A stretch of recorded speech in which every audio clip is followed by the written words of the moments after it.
The air in the dining room was so thick you could carve it with a dull knife. 20 people sat around the Thanksgiving table, the china clinking softly, but no one was eating. All eyes were on me. My mother, Andrea, stood at the head of the table, her face flushed a dark, angry red that clashed with her pristine cream sweater. She pointed a manicured finger directly at my face. "You are a heartless stain on this family," she said, her voice shaking with rage. "A stain, Freya. That is all you are. All because 5 minutes earlier, I had refused to give my 28-year-old brother, Jeremy, $4,000 for what he called a crypto angel investment. I didn't yell back. I didn't try to defend myself. I looked down at my watch. 7:42 p.m. My flight back to Chicago wasn't until the morning, but I opened the Uber app on my phone and typed in the airport. Confirmed. Then I stood up, picked up my purse, and walked out the front door without a single word, leaving my mother standing there with her mouth still open. That moment when you realize you're done? Have you ever just walked out without saying a word? Drop a yes in the comments if you know that feeling. I want to hear your story. The cold Kentucky air hit me like a slap as I stepped onto the driveway. It was 30 degrees, and I had left my coat inside, but there was no way I was going back in there. I wrapped my arms around myself and watched my breath cloud in the porch light. Inside, I could hear the muffled sounds of confusion, chairs scraping against the hardwood floor, someone asking what just happened, but out here, it was quiet. I stared at the house I had grown up in. From the outside, it looked perfect. A sprawling farmhouse with a wraparound porch, the kind of place that looked like it belonged on a holiday card. But foundations tell a different story. As an architect, that is the first thing I look for. You can paint the walls and replace the windows, but if the foundation is rotten, the structure is compromised. My family's foundation had been rotting for years. I had just been the one trying to hold up the load-bearing walls with my own spine. I looked at my phone. The Uber was 8 minutes away. 8 minutes to think about how I got here. It wasn't just the $4,000. It was never just the money. It was the pattern. The blueprint of our lives that had been drafted before I was even born. I thought about the car I drove in high school. A beat-up sedan I bought for $6,500 with money I earned waiting tables at a diner on weekends. The transmission slipped, and the heater didn't work, but it was mine. I paid for the gas, the insurance, the repairs. My parents said it would teach me responsibility. They said they couldn't afford to help. And I believed them. I believed them right up until Jeremy's 18th birthday, 3 years later. I remember standing in this exact driveway, watching my father, Ryan, lead Jeremy outside with his hands over his eyes. "Surprise, son." A lifted black truck sat there, gleaming in the sun. Custom rims, leather interior, top of the line. The sticker price was $45,000. I remember the feeling in my stomach, like I had swallowed a stone. When I asked my mother how they could afford it, she just smiled and said, "Jeremy needs a reliable vehicle for his image. He's going to be someone important." Image. That was the currency in this house. Jeremy was the golden boy, the visionary, the one destined for greatness, even though he had barely graduated high school and had never held a job for more than 3 months. I was just Freya, the worker bee, the one who was good at math and kept her head down. For the last decade, I had been the silent investor in the business of Jeremy. When he wanted to start a t-shirt company, I funded the inventory. When he got a DUI, I paid the lawyer. When he decided college wasn't for him and wanted to travel Europe to find himself, I wired the money for the hostel. I told myself it was because I loved him, because that is what family does. But standing there in the cold, shivering in my thin sweater, I realized the truth. It wasn't love. It was a subscription fee. I had been paying a monthly premium to be accepted by these people. I had been conditioned to believe that my value was purely transactional. If I paid, I was a good daughter. If I refused, I was a stain. It is a trap, you know. The trap of normalizing cruelty. You grow up thinking that love is supposed to be heavy, that it is supposed to cost you something. You think that if you just give enough, eventually you will have paid off the debt of your existence. But you never do, because the debt isn't real. It is just a mechanism of control. My phone buzzed in my hand. A text from my father. "You are making a scene. Come back inside and apologize to your mother." I looked at the message, the letters glowing white against the black screen. Apologize. For being insulted, for refusing to be robbed, for finally having a boundary. I didn't reply. I watched the headlights of the Uber sweep across the lawn, illuminating the frost on the grass. The driver pulled up, a confused look on his face as he saw me standing there without a coat or a suitcase. I opened the back door and slid onto the seat. The warmth of the car enveloped me, thawing my frozen fingers. "Heading to the airport?" the driver asked. "Yes," I said. And then, for the first time in my life, I locked the door. The stain of Andrea's words lingered in my mind long after the Uber left the driveway. Heartless stain. It reverberated in the quiet hum of the car, a sharp counterpoint to the festive chaos I had just escaped.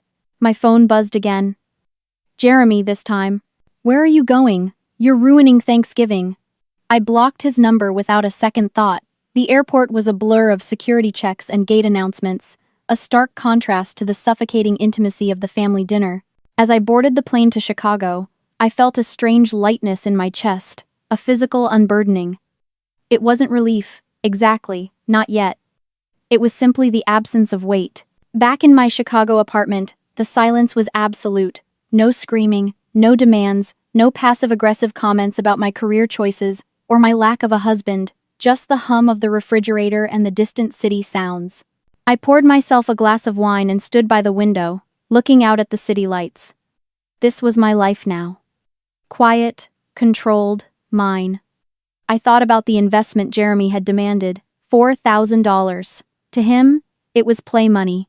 To me, it was weeks of meticulous planning, late nights at the office, sacrifices he couldn't even comprehend. It wasn't about the money, really.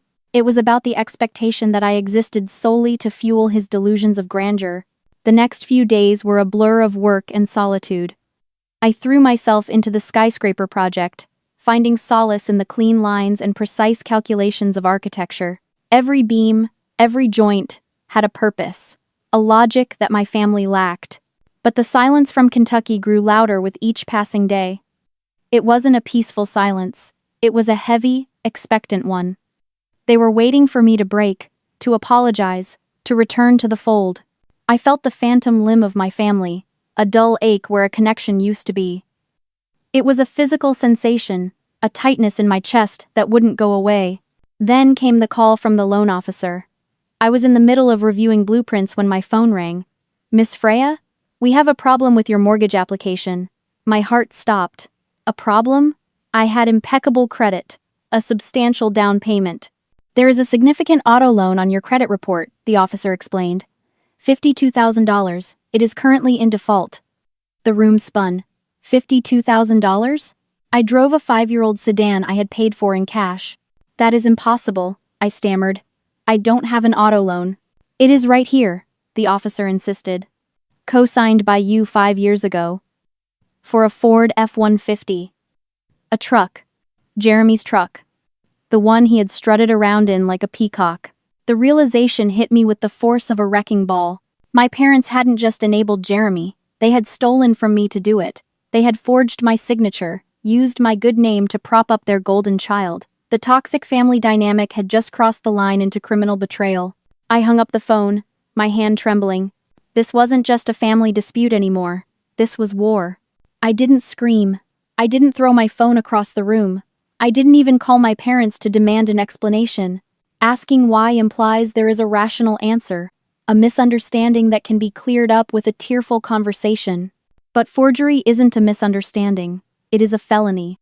I sat at my drafting table, the same way I would if a building I designed had just developed a crack in the foundation. I went cold. I went clinical. I treated my own life like a project that had gone critically over budget and needed immediate remediation. The next morning, I didn't go to the office. I walked into the glass-walled building of a top-tier law firm downtown. I didn't hire a family lawyer. I hired a specialist in financial fraud and identity theft. His name was Elias, and he looked like a shark in a tailored suit. I liked him immediately. I laid out the auto loan documents on his mahogany table. "This is not my signature," I said, my voice flat. "I need you to find out what else isn't mine." Elias brought in a forensic accountant, a woman named Sarah who tracked money the way a bloodhound tracks a scent. For 3 days, they dug through my credit history, cross-referencing addresses in Kentucky, pulling archived statements I had never seen because they were sent to a P.O. box I didn't own. I went back to work, compartmentalizing the investigation into a small, locked box in the back of my mind. I focused on steel beams and wind loads, finding comfort in the laws of physics. Physics doesn't lie to you. Physics doesn't steal your credit score to buy a truck for a golden child. On Friday, Elias called me back in. The conference room was cold, the air conditioning humming a low, steady note. Sarah had a spreadsheet projected on the screen. It was a timeline of theft. The truck was just the capstone. The foundation of the fraud went back years. "We found 3 credit cards opened in your name," Sarah said, tapping the screen. One fueled Jeremy's short-lived t-shirt business. Another paid for a consulting trip to Vegas that looked suspiciously like a bachelor party. And a personal loan for $10,000, listed for home improvements on your parents' house. I stared at the numbers. $52,000 for the truck. $15,000 on the cards. $10,000 for the loan. Nearly $80,000 of debt, attached to my social security number, anchoring me to the people I had tried to escape. "They made the minimum payments for years," Sarah explained. "That is why you didn't notice." But when Jeremy's crypto schemes dried up, the cash flow stopped. The cards maxed out, the truck payments lapsed, the house of cards collapsed, and they left you under the rubble. Elias slid a document across the table. It was heavy, thick bond paper. An affidavit of identity theft. "If you sign this," he said, his eyes serious, "you are formally accusing Andrea and Ryan of federal crimes. The bank will pursue them. The police will be involved. This isn't a civil dispute anymore, Freya. This is prison time." He paused, giving me an out. "Or, you can pay the debt. You can absorb the $80,000, keep the peace, and walk away." I looked at the pen. I thought about the text from my father. "You are making a scene." I thought about my mother calling me a stain because I wouldn't give them more money, all while they were actively hiding the fact that they had already stolen a fortune. They hadn't just stolen my money, they had stolen my agency. They had leveraged my future to subsidize Jeremy's present. I picked up the pen. My hand didn't shake. I wasn't signing a document, I was signing a demolition order. I was condemning a structure that was too dangerous to inhabit. "I'm not paying for their mistakes anymore," I said. "File it."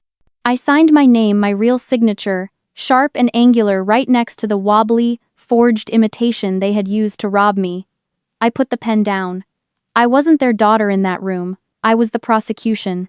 The fallout didn't happen all at once. It wasn't a sudden explosion. It was a structural failure, a slow, agonizing collapse of load-bearing walls that had never been properly reinforced. I wasn't there to see it, but in the digital age, you don't need to be present to witness a disaster. You just need a notification feed. It started on a Tuesday afternoon. My phone lit up with a text from a cousin I hadn't spoken to in years. "Is everything okay at your parents' house? There are police cars in the driveway." I didn't reply. I just took a sip of my coffee and turned my phone face down. Elias had warned me that the bank's fraud investigation unit moved fast once an affidavit was filed. They freeze everything first and ask questions later. The real spectacle, however, happened on Saturday. It was the annual neighborhood barbecue, a tradition my parents hosted to maintain their image as the benevolent patriarch and matriarch of the community. Jeremy, of course, would have been parading his truck around, parking it prominently on the lawn to show off his success. I can picture it perfectly. The smell of charcoal, the polite laughter, the clinking of iced tea glasses, and then, the rumble of a diesel engine that didn't belong to a guest. A tow truck. Not just any tow truck, but a repossession vehicle. The bank doesn't play games when they realize a loan was secured through fraud. They want their asset back. According to the flurry of texts that eventually flooded my blocked folder, the repo man hooked up Jeremy's $45,000 status symbol right in front of the entire neighborhood. Jeremy reportedly tried to stop them, screaming about his rights, about how he was going to sue, making a scene that shattered the carefully curated facade my mother had polished for 30 years. He didn't have the keys, the bank had the title. And just like that, the golden boy was left standing on the grass, watching his identity be towed away down the interstate.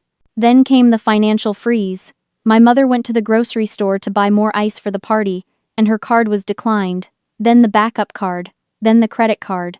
Accounts frozen, pending a federal investigation into identity theft and bank fraud. The humiliation wasn't private anymore. It was public. It was total. The house of cards wasn't just falling, it was being incinerated. My phone became a containment unit for their panic. I didn't answer, but I saw the transcripts of the voicemails. Andrea left 11 messages in the span of an hour. The first few were rage, pure and unfiltered. How could you do this to us? You are ungrateful. You are vindictive. You are killing this family.